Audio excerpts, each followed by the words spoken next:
The remote view of Mars revealed in a CIA document of May 22, 1984 gives details of a planetary catastrophe that led many refugees to go out in spaceships to safer places more than 1 million years ago. This leads to the intriguing possibility that a frozen civilization quickly found recently in Antarctica with a cannibalized spacecraft nearby, was the remains of a colony originally established by Martian refugees.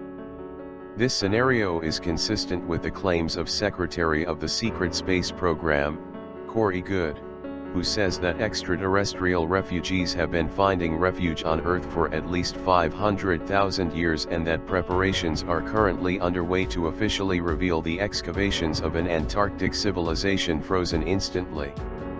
On March 28, 2016, Goode described several insider sources who had told him about the influx of refugees from other planets during Earth's history, and it seems that the most recent information I have obtained is telling us that the Earth received refugees, at different points in history, from a couple of different planets, at least, in our solar system where the planets failed and the inhabitants left and they came to Earth as refugees.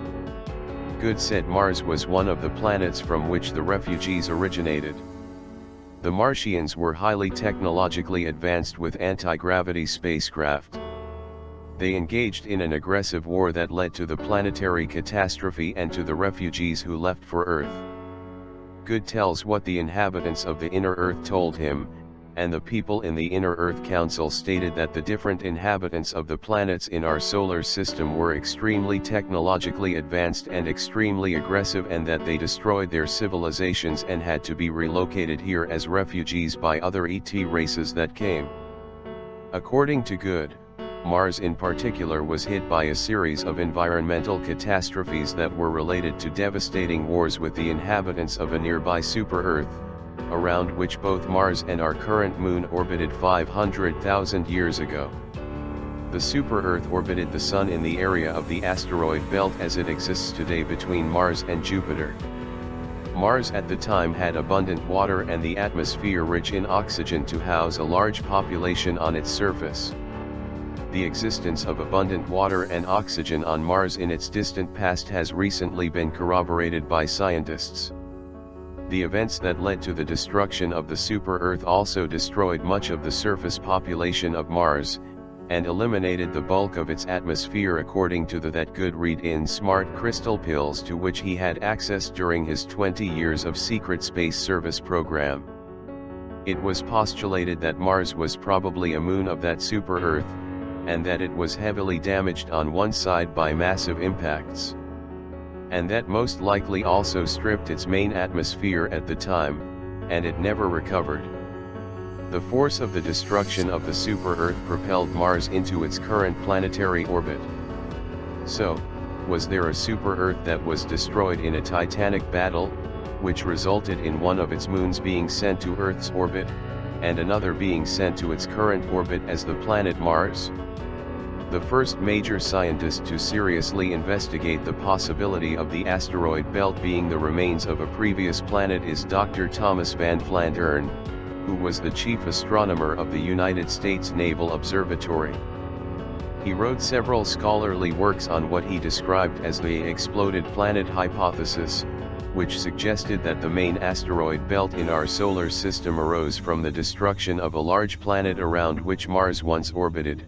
Putting all these tests together, we have strong indications for two original planets near what is now the main asteroid belt, the hypothetical planet V and planet K. These were probably gas giant planets with moons of significant size, such as Mars, before they exploded. The above summarizes the evidence that Mars was not an original planet, but rather a moon of a now exploited planet that occupies that approximate orbit. Many of these points are the expected consequences of having a massive planet exploding nearby, thus flying the opposing hemisphere and leaving the protected hemisphere relatively unscathed. Especially significant in this regard is the fact that half of Mars is saturated with craters, and half have few craters. Van Flander's exploded planet hypothesis provides scientific support for Good's claims that both the Moon and Mars are two ancient moons of a super-Earth. The claims of the CIA about the history of Mars, therefore, are supported in various ways by the information of Good and Van Flandern.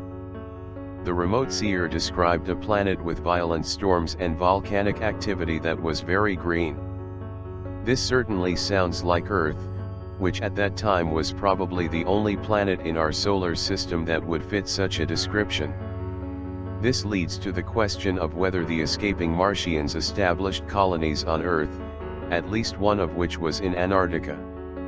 In Mars' description of the remote seer, he described them as very tall and thin, and also possessing spacecraft used to transport refugees to the safe location, the Earth.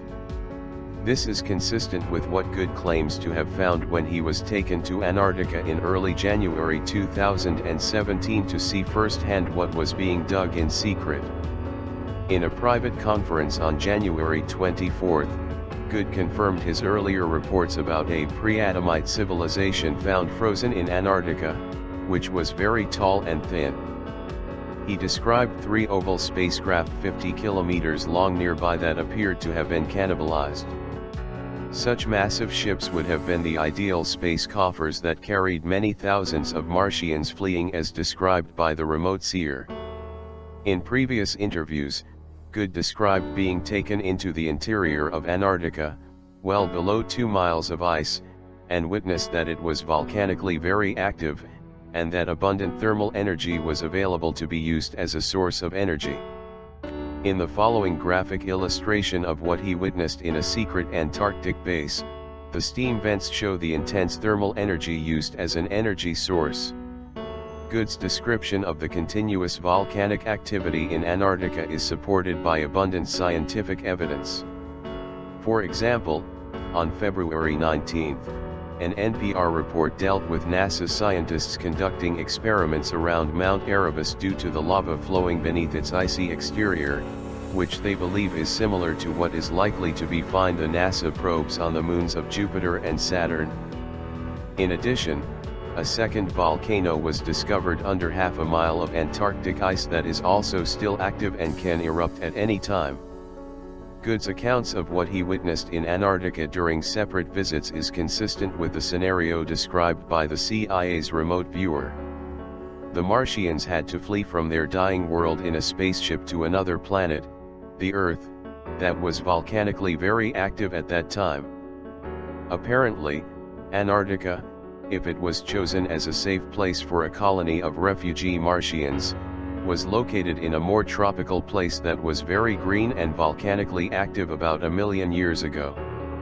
The descendants of the Martian refugees who lived in Antarctica were apparently caught off guard by a sudden pole shift that occurred about 12,000 years ago and led to their being frozen.